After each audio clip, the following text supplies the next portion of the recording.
How do we raise children? I know that's an absurdly complex question. There are so many different ideas on child rearing, and much of it is cultural. And also, people have very strong opinions on the matter.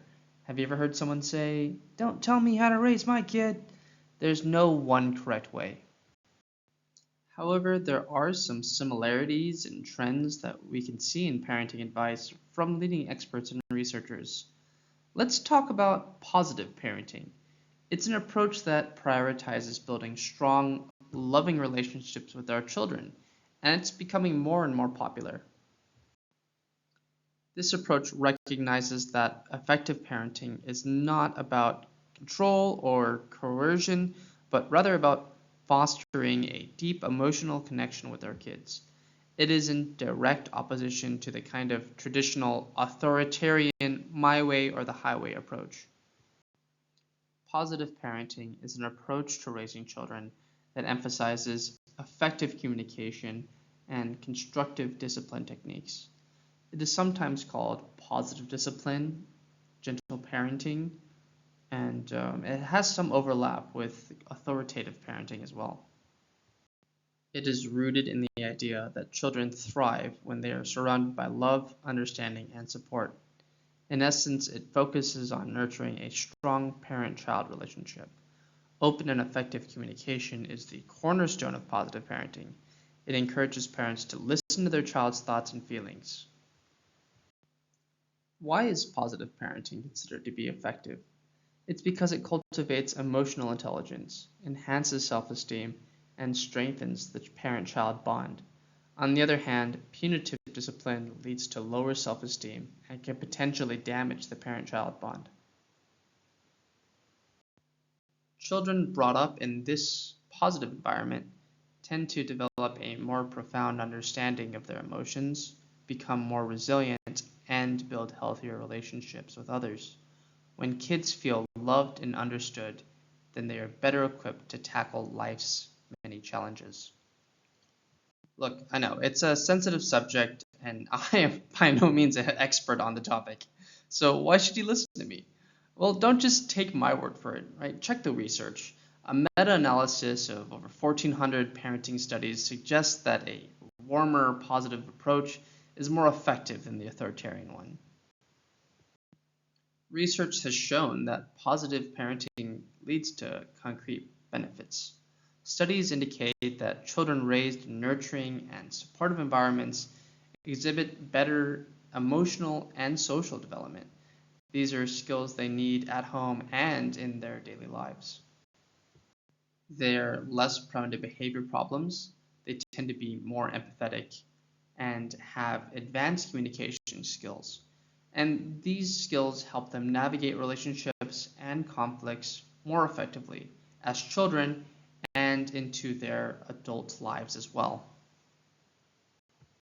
So, yeah, it makes sense that the most popular parenting books would promote positive parenting. If you go on Amazon, the majority of them have this sort of approach. Some popular titles that align with this approach include The Whole Brain Child, Raising Good Humans, and Parenting with Love and Logic. One of my favorites is How to Talk So Kids Will Listen and Listen So Kids Will Talk by Adele Faber and Elaine Maslish. This book is focused on enhancing communication with your children, and it's a cornerstone of positive parenting. It was written in the 80s and is to this day one of the most well-regarded parenting books. So, what does the book have to say about parenting?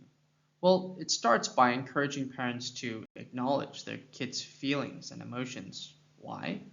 Well, because when children feel understood and valued, they are more likely to cooperate. Children can't act right if they don't feel right. Let's illustrate this with a practical example.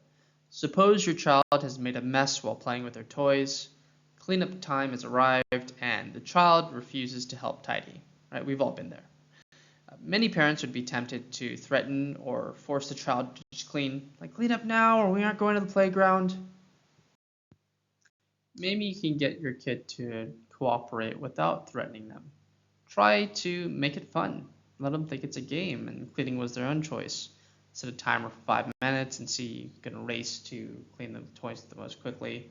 I mean, that might not work for every child's different, but that's one example. But the main point is that positive parenting addresses a situation without resorting to punitive punishment.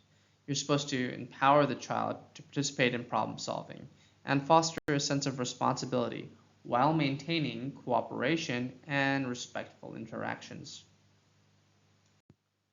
So, how else can we apply positive parenting at home? It first begins with active listening, empathy, and setting clear expectations. One of the keys is being a role model for the behavior that you want to see in your own child. When children observe their parents engaging in positive communication and empathy, they're essentially receiving a master class in how to navigate their own relationships and conflicts. By witnessing these constructive interactions, children not only learn effective ways to express their feelings, but also how to understand others. This forms a strong basis for them to develop essential interpersonal skills, fostering a deep sense of empathy and the capacity to handle conflicts peacefully. These skills not only affect how they interact within the family, but also shape their ability to navigate relationships with peers. So, in conclusion, positive parenting is really great. It's about fostering loving relationships through effective communication and constructive, non punitive discipline. When we embrace this approach, we invest in our children's emotional well being and set them on a path to becoming well rounded, empathetic individuals.